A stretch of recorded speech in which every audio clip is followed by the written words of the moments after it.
After our daughter Lauren paid for a villa for Levi and me, something in him changed. The man who had been steady and gentle for decades suddenly became irritable, critical, then out of nowhere asked for a divorce. The truth? He'd been planning this for a while. He wanted to spend his twilight years with a younger woman. He thought I was clueless. I looked him in the eye, my voice calm. If you want a divorce, fine. But you're not getting a penny from this house. Levi's smirk practically carved itself into his face. The house was a gift from Lauren, he said confidently. It's a symbol of love, protected by law. Why shouldn't I get a share? So he'd done his homework. Talked to a lawyer. Made sure he had legal grounds to fight for it. Well then, if he wanted to play that game, so be it. I didn't need to be polite anymore. What he didn't know was, I had my own plan. A secret that would ruin him if I chose to use it. Back when I first sensed something was off, I was in the kitchen making dinner. Levi was sprawled across the couch, casually flipping the deed in his hands like it was a lottery ticket. He turned to me with a smug little smile. You probably didn't realize it, but if I hadn't nudged Lauren about the real estate market dipping, she never would have bought this place so soon. He chuckled, shaking his head. But you wouldn't understand that stuff. You're always too busy with pots and pans. I kept chopping carrots, saying nothing. What he didn't know was Lauren had come to me weeks before buying the house. She asked what I thought, worried it might be too far for me to feel at home. This wasn't about property values, it was about love. She bought the house because she wanted her parents to have peace in their later years. But I didn't correct Levi. As long as our daughter was happy and the family looked whole from the outside, I could let the small lies slide. Levi didn't say anything more. He got up and went to the bedroom. Later, when dinner was ready, I went to call him. He was already asleep, stretched out on the bed. The property deed had fallen to the floor. It lay there, stark and out of place, like a warning.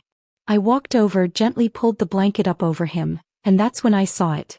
His phone lit up beside the bed. On the screen, Levi, your order is out for delivery. Women's luxury lace lingerie. Price, $79.99. It felt like a lightning bolt straight to the chest. I'm allergic to lace. He's known that for decades. There were tiny cuts on my fingers from prepping dinner. But my heart was what really felt shredded, lying there in pieces too small to gather. Levi had always been the frugal one. Retired engineering professor, borderline stingy. We kept separate finances. He gave me $1,200 a month for groceries and basic expenses. The rest he managed himself. But in 20+ years of marriage, he never made a purchase. Any purchase, without at least mentioning it to me. Even a hand towel. A pair of slippers. So buying lingerie and lace at that wasn't just out of character. It was a confession. My stomach dropped. The kind of drop you feel when you fall through thin ice in a dead silent winter. I looked at him again, sleeping peacefully, his breathing even, not a hint of guilt on that aging but oddly youthful face. Retirement had done wonders for him. He looked like a man in his 40s, not someone 2 years into retirement. Me. I was no longer the composed, graceful Ms. Chin from the lecture hall. I smelled like garlic and frying oil. I'd become the woman behind the kitchen door. A quiet dread crept in. Something was coming, I could feel it. I took a deep breath and picked up his phone, tapping into the shopping app's pending shipments. Empty. The order history, cleared. Messages, wiped clean. He'd deleted everything.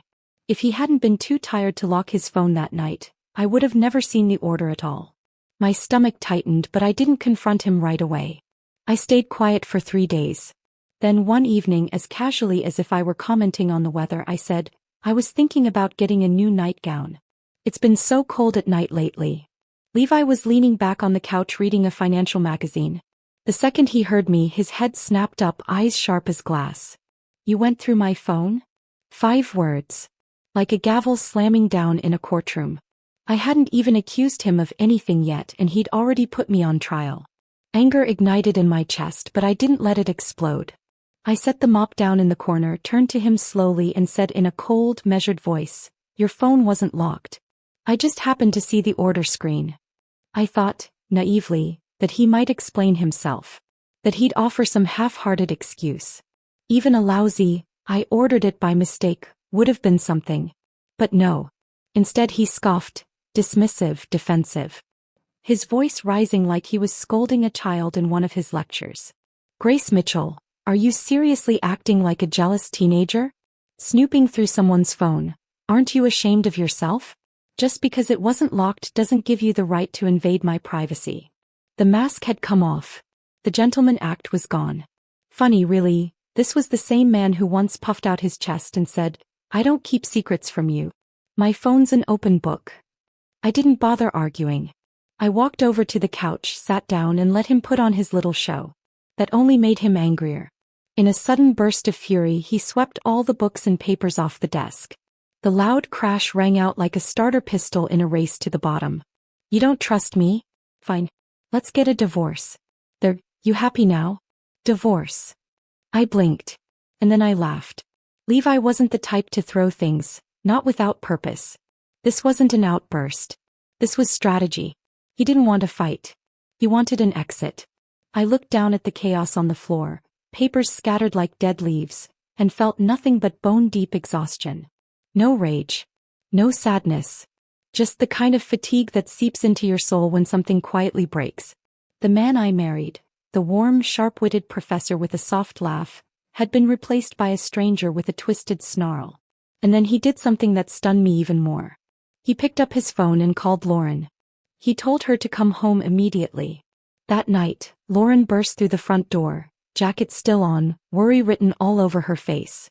"Mom, what's going on? You two never fight. And now you're talking about divorce." "Yeah. Because men like Levi can only handle so much peace and quiet before they start craving chaos to feel alive again." I didn't go into detail. Just told her the truth, plain and simple. About the lace lingerie. About Levi's pathetic excuses. After I finished, Lauren pulled me into the bedroom, closed the door and whispered, "Mom, aren't you overreacting? You're blowing this whole thing up over one piece of lingerie." Her tone had a strange edge to it. Mild confusion, maybe even a hint of blame. Like I was the one being unreasonable. "Dad's a professor," she continued. "He's always been so careful with his reputation. He wouldn't do something inappropriate. Maybe he forgot you're allergic to lace. Maybe the package was delayed. Or maybe he returned it." She said it calmly. Rationally. Like a grown-up reasoning with a child. But each word hit me like cold water dumped straight onto my chest. I shivered, not from the cold but from something worse. Something sharp and invisible. Disappointment. My own daughter thought I was the one making a fuss. Over just a nightgown? I stared at her, this girl I'd raised, protected, adored. Suddenly her face felt unfamiliar. Like I was looking at a stranger. And then, like a dam bursting, the memories came flooding back. When Lauren was little, Levi used to sneak her candy behind my back. She'd eat until her mouth was coated in sugar, her teeth practically glowing with it. I told Levi more than once, it was bad for her teeth. That she'd regret it later. But he'd always wave me off, laughing. "She's a kid, Grace. Let her enjoy life. A little sugar never hurt anyone." By the time she was in middle school, nearly every tooth had cavities. He hated smiling in pictures. He never saw the harm. But I did. And now once again I was the bad guy for noticing. "You want a divorce? Fine. But let's be clear.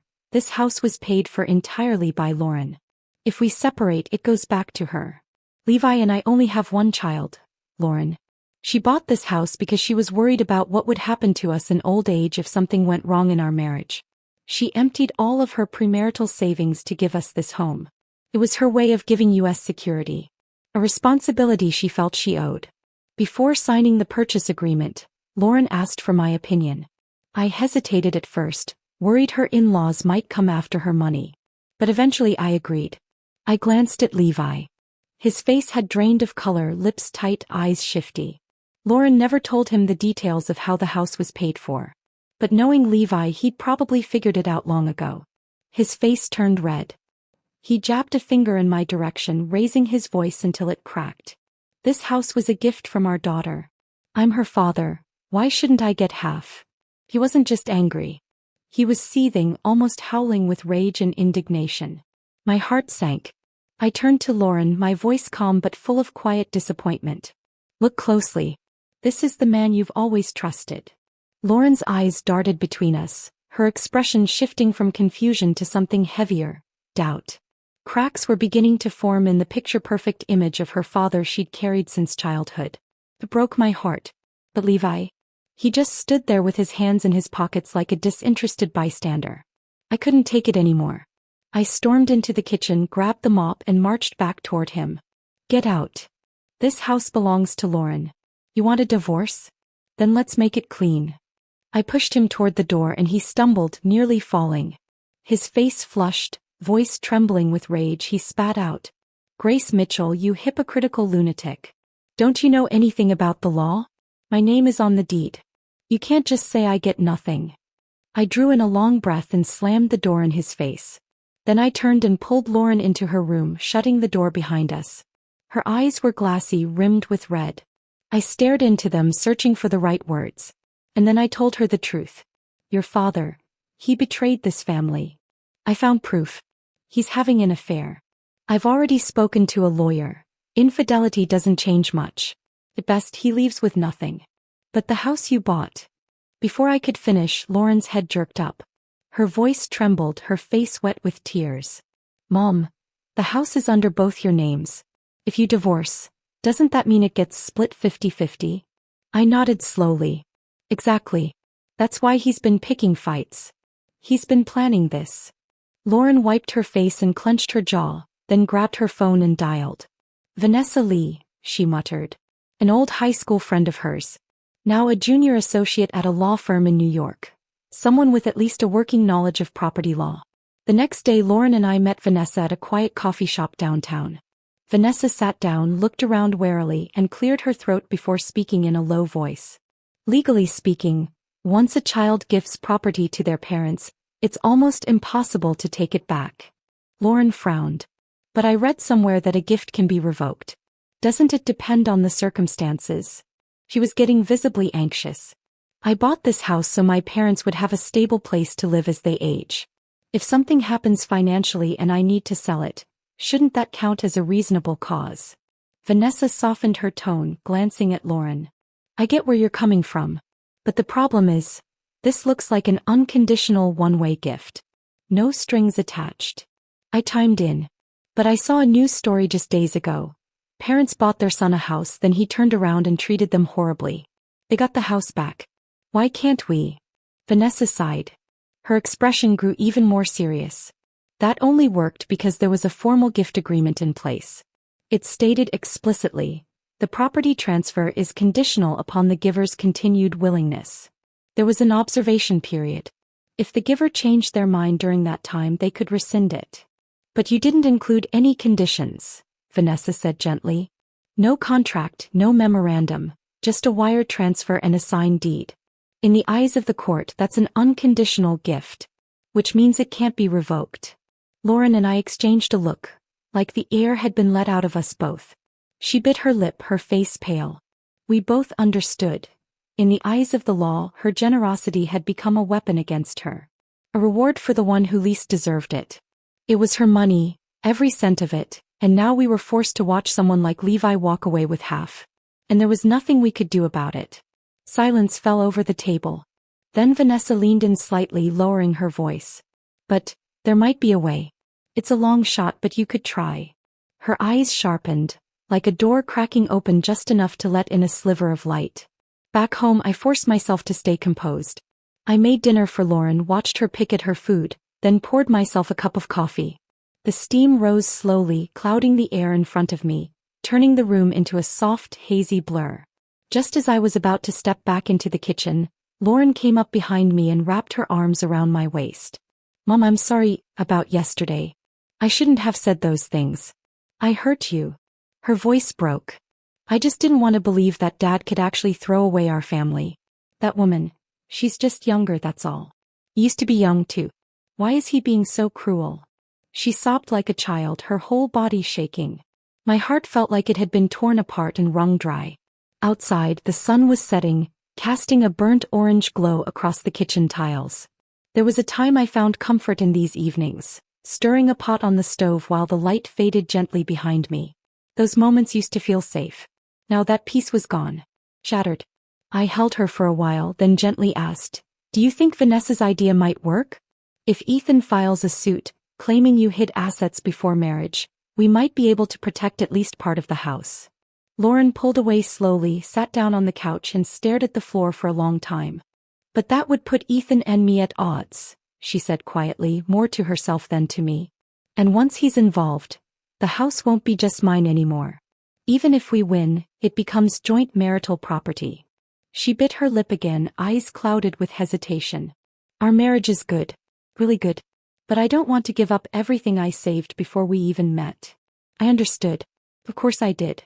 She was only in her early 30s, bright, hopeful, and far too young to be dragged into this kind of mess. And yet here she was, fighting alongside me in a battle she never signed up for. Over the next few days she took a week off work. Her energy faded. She moved like her soul had been switched off.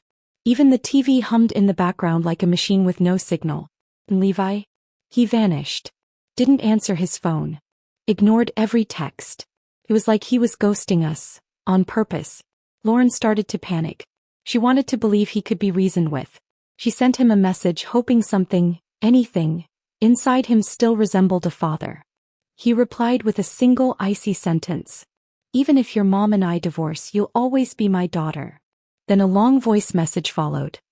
He droned on about how miserable he'd been, how this marriage had suffocated him, how he'd been holding back for years. I couldn't help but laugh. Holding back? From what? I never touched his paycheck. Never asked where he went. Never stopped him from going out, from networking, from teaching after retirement. Not once. Everyone said he married a saint. And now he had the audacity to call it repression. Lauren let out a long, tired sigh. Dad's made his choice, she said softly. No matter how much he talks, it doesn't undo the cheating. Maybe he still sees me as his daughter.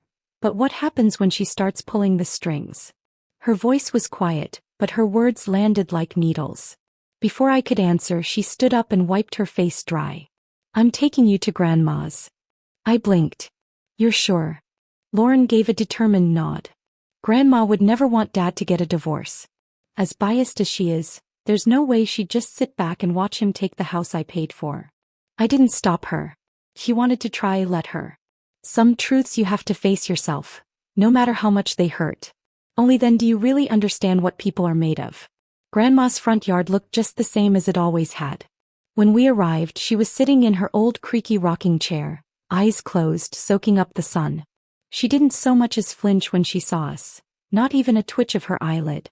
It wasn't until we explained why we were there that she slowly opened her eyes and turned them on Lauren.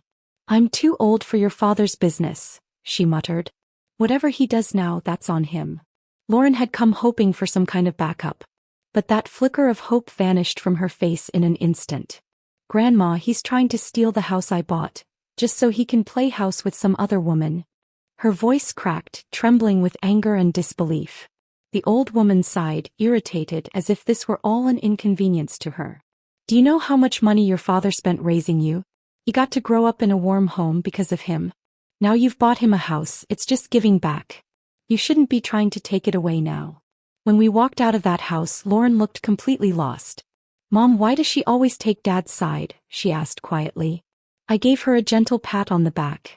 Sweetheart, have you forgotten how she used to treat me? Lauren froze, then the color drained from her face, like she'd just remembered something she'd spent years trying to forget. Of course she remembered. To that woman I was never more than a womb on legs. Until Lauren was 10 years old, her grandmother never let up about having another baby. Pressure, guilt, passive-aggressive lectures. And now that Levi was threatening divorce, she'd probably be thrilled to see me thrown out. Who knows? Maybe she's already fantasizing about him remarrying some younger woman who could give her a new grandchild. And it wasn't just her. Levi's sister, his cousins, his old friends, not one of them would take my side.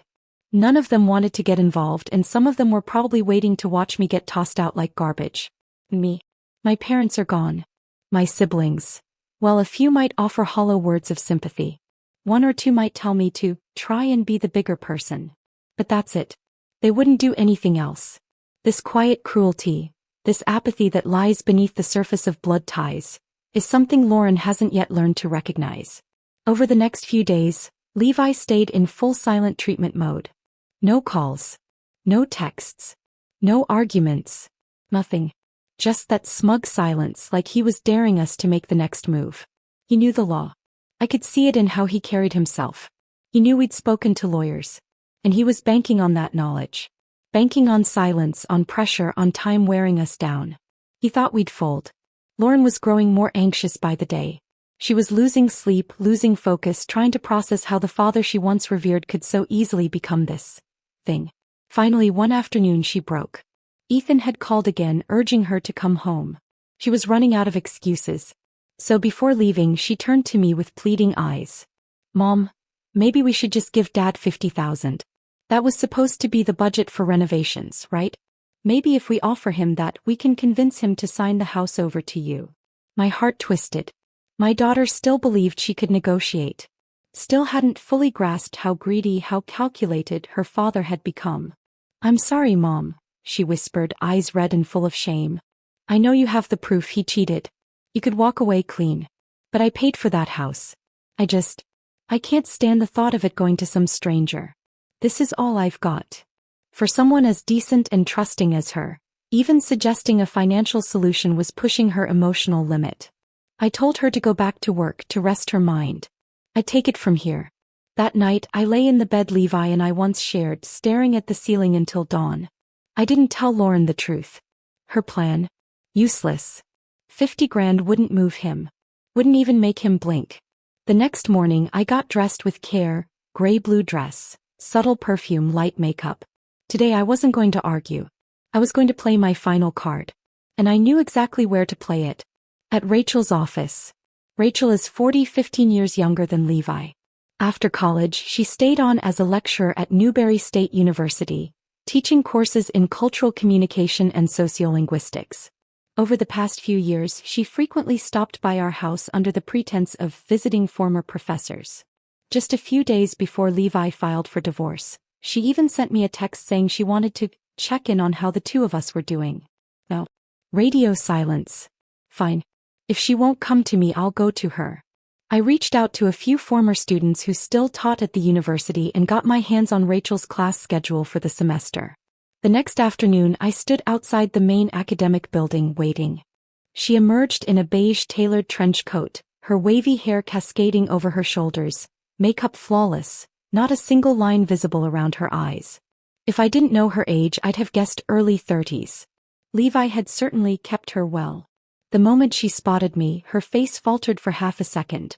Then she recovered, putting on a professional smile as she clicked toward me in her stilettos.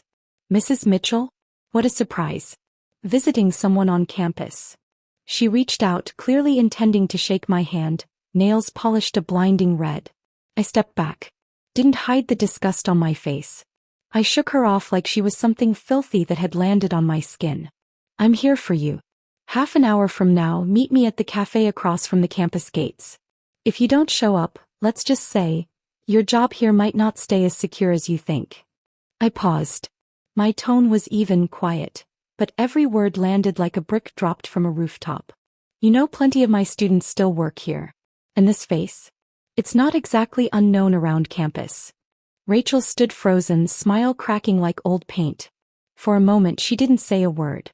Then she forced a laugh, tight, bitter. Of course, Mrs. Mitchell. 30 minutes later she showed up right on time. She slid into the seat across from me, still pretending we were just two old acquaintances catching up. She chatted about the weather, the university's budget issues, the dean's upcoming retirement. I didn't indulge her games. I'll make this quick, I said. I know about you and Levi. I didn't raise my voice. I didn't have to. 20+ years in a lecture hall had trained my tone to command silence. Rachel took a slow sip of her coffee and blinked wide, innocent eyes. Mrs. Mitchell, I don't know what you're implying. I gave her a cold once-over. She was beautiful, yes. Well-spoken. She had that polished glow of someone who knew how to navigate both the faculty lounge and a wine-tasting gala. But the more pristine someone looks, the more obscene their secrets tend to be. No wonder men like Levi, at that desperate age between youth and decay, fell so easily for that contrast. Rachel, I'm not here to fight with you. I'm not here to beg. I'm here to snap you out of your fantasy. Levi's father passed away years ago. The only family he has left is an overbearing mother. When I gave birth to Lauren and told him I wasn't having more kids, his mother never forgave me. Never let anyone get close until her health failed. Then guess who was stuck taking care of everything? You think Levi will roll up his sleeves for her? Or will that job fall to you? Her eyes flickered just slightly. I pressed on. Have you really thought this through? You're 40. You ready to spend the next decade juggling his mother's prescriptions and mediating fights between him and his sister? The fake smile on her lips twitched, faded, and I saw it, the crack. So I pushed harder. Let's be more practical. Are you ready to pay for it all? Rachel blinked. I pulled out a folded sheet of paper, scribbled notes but enough to make a point. Levi's income? About $7,000 a month. Sounds decent, right? But $3,000 goes straight to nursing care for his mother. Add the money he funnels to his sister Donna, grown woman still mooching off her big brother. That's a nice little bill every month. I let my eyes sweep across her. The Gucci coat. The Prada bag. The Jimmy Choo ankle boots. She looked like someone who enjoyed living well. Very well. Tell me, Rachel. Are you ready to throw your wardrobe, your salary, your savings into a retirement fund for a man who won't even pay his own sister's rent on time? Her mouth tightened. For the first time she actually looked at me. Really looked. I leaned in, voice softer now.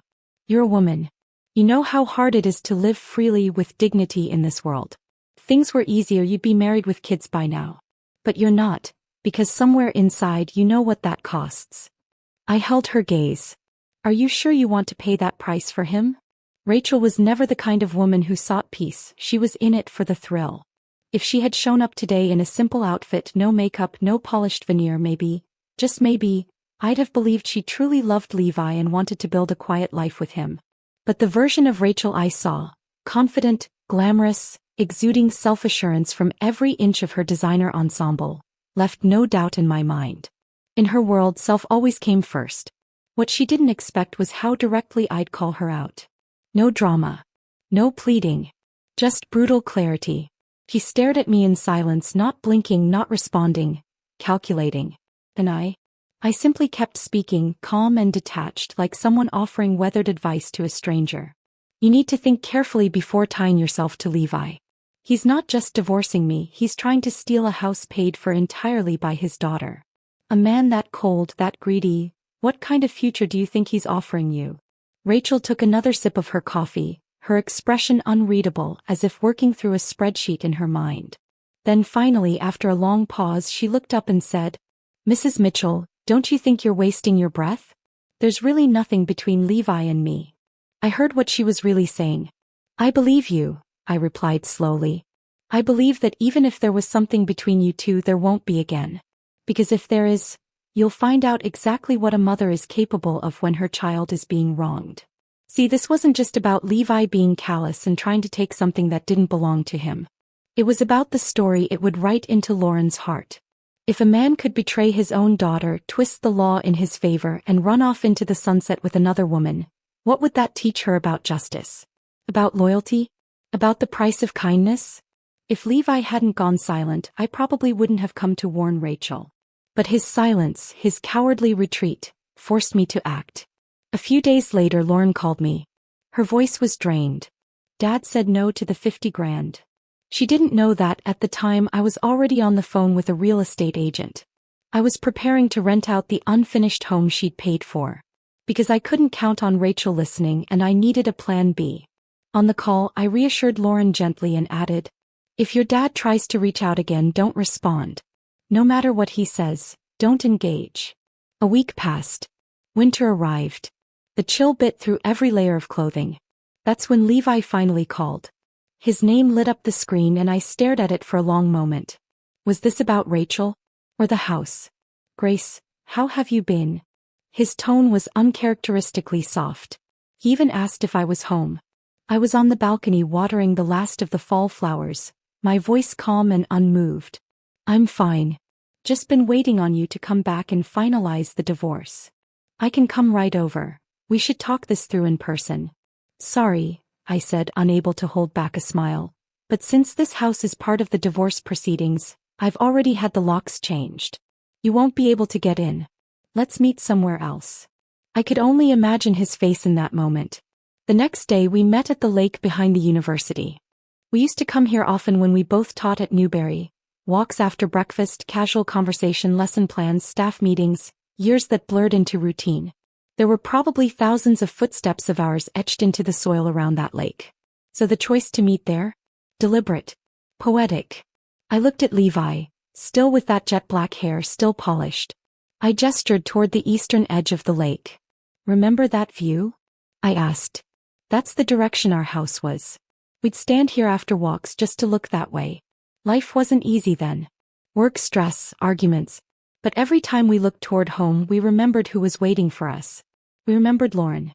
It made everything worth it. The view had never been spectacular. The skyline was ordinary, trees in the way. But back then it held meaning. It anchored us.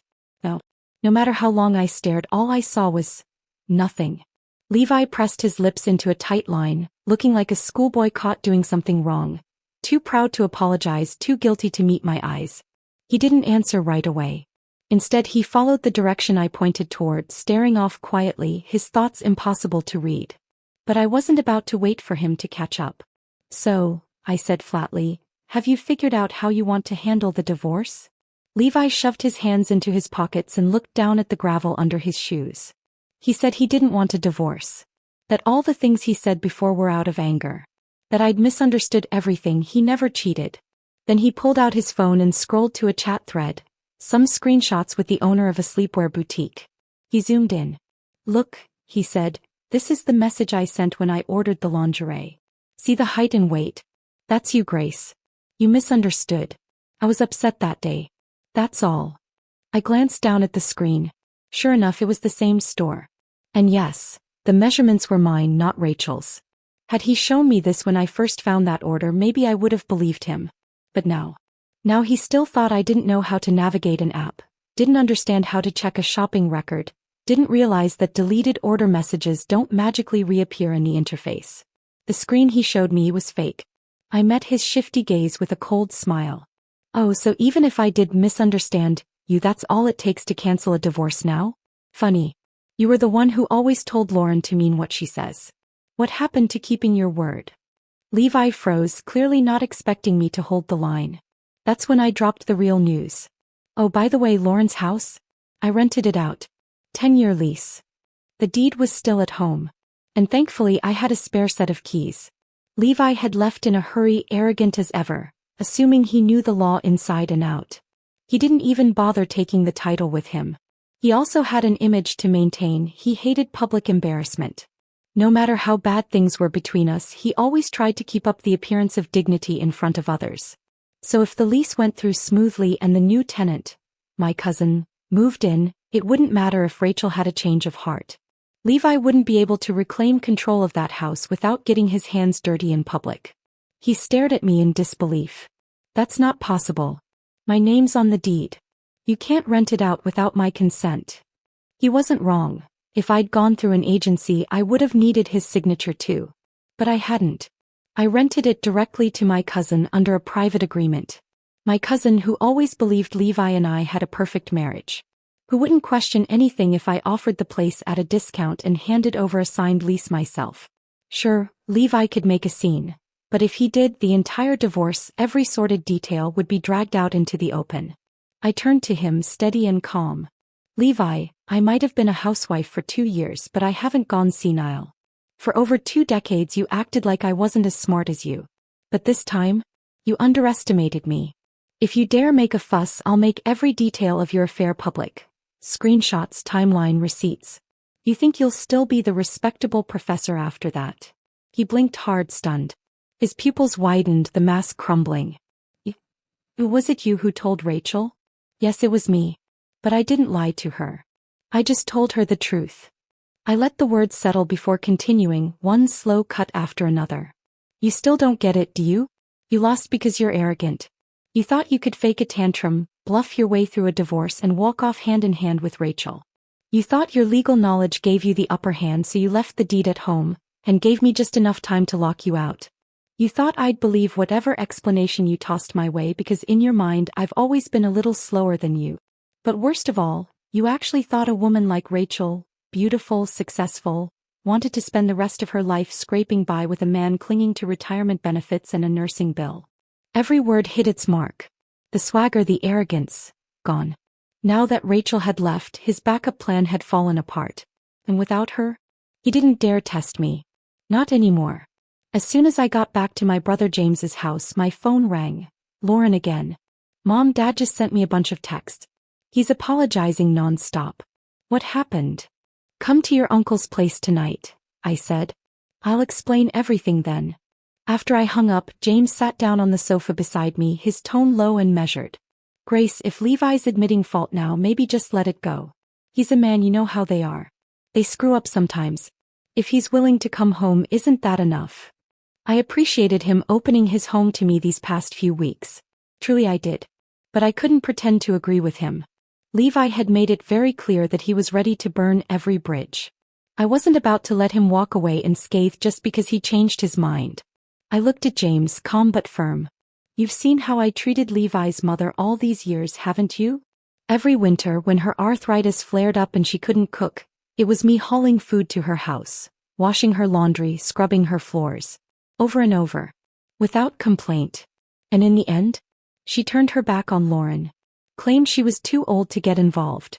Didn't lift a finger to stop her son from tearing his own family apart. I let out a short, bitter laugh. Well, I'm tired now. I won't be taking care of her anymore. I hope that's okay. Levi made his move. I simply returned serve. Fair and square. James handed me a glass of water, trying to soften the tension. That's not what I meant. Don't take it the wrong way. I'm on your side. I worry about you being alone if you go through with this divorce. Alone? I'm 55, not 75. My energy is fine. And I've saved most of my income over the past 2 decades. I have more in my accounts than I'll probably ever need. When the time comes, I'll find someone to help take care of me. That won't be a problem. By the time Lauren arrived, James and I were discussing a potential job opening at the university library. I stood to greet her, brought her inside and sat her beside me. Then gently but clearly I told her everything. Lauren, do you know why I handled things the way I did? Your whole life I've taught you to be kind, to be forgiving. But some lines should never be crossed. And this time your father didn't just cross mine, he trampled yours too. I took her hand and looked her in the eye. All the solutions you tried involved leaning on someone else. But sometimes we only have ourselves to rely on. I've done everything I could to protect you, but I'll only do it this once. If this ever happens to you, sweetheart, you'll have to handle it yourself. I paused. God willing, it never does. Her eyes welled up with tears. Thank you, Mom. I mean it. I gently patted the back of her hand. A smile touched my lips, but in my chest uncertainty stirred. What did she really think of me now? Would she see me as too harsh? Would she think I should have forgiven Levi now that he was sorry? Some wounds, once carved, never truly fade. I couldn't say whether she'd ever forgive her father. But as for me, I had no regrets. I'd done right by this family. By my daughter. By the mother-in-law who never appreciated me. And most importantly, by myself. I was at peace. James glanced between us, then quietly excused himself, leaving Lauren and me alone in the living room. She sniffled and wiped at her nose. Mom, what are you going to do next? I smiled and handed her the envelope of rent I'd collected from my cousin. I think I'm going to apply for the librarian job at the university. I've always loved books. It feels like a good fit. And your father? If he wants to drag his feet on the divorce, let him. I'm not waiting. But make no mistake, this marriage is over. By the time winter settled in fully, I had landed the librarian job. It suited me. Quiet, organized, surrounded by books and my own thoughts. No one demanding dinner. No one calling me in the middle of the night because their knee hurt or they forgot their medication. Meanwhile, Levi started showing up. He'd come by the library, sometimes daily, sometimes more than once a day. No matter how many students were around, he'd corner me by the front desk or at the reading tables, apologizing, begging, refusing to sign the divorce papers. I treated him like he wasn't even there. Calm, distant, polite when necessary, but emotionally absent, like he was just another noise in the background. If he wouldn't grant me the divorce, fine. Let him suffer the waiting. I wasn't the one being tortured by silence and rejection. Eventually he stopped coming. I assumed he'd finally given in and was ready to finalize things. But when I called him about the paperwork, I learned the real reason. He was at his mother's house. So was his sister. Winter had locked in, and his mother, who could hardly move in the cold, was now his full-time responsibility. Without me there to run errands, deliver meals, and bathe her, the siblings were overwhelmed. His sister snatched the phone mid-call. Her voice was like glass on metal, shrill and grating. "Grace, how can you be so heartless?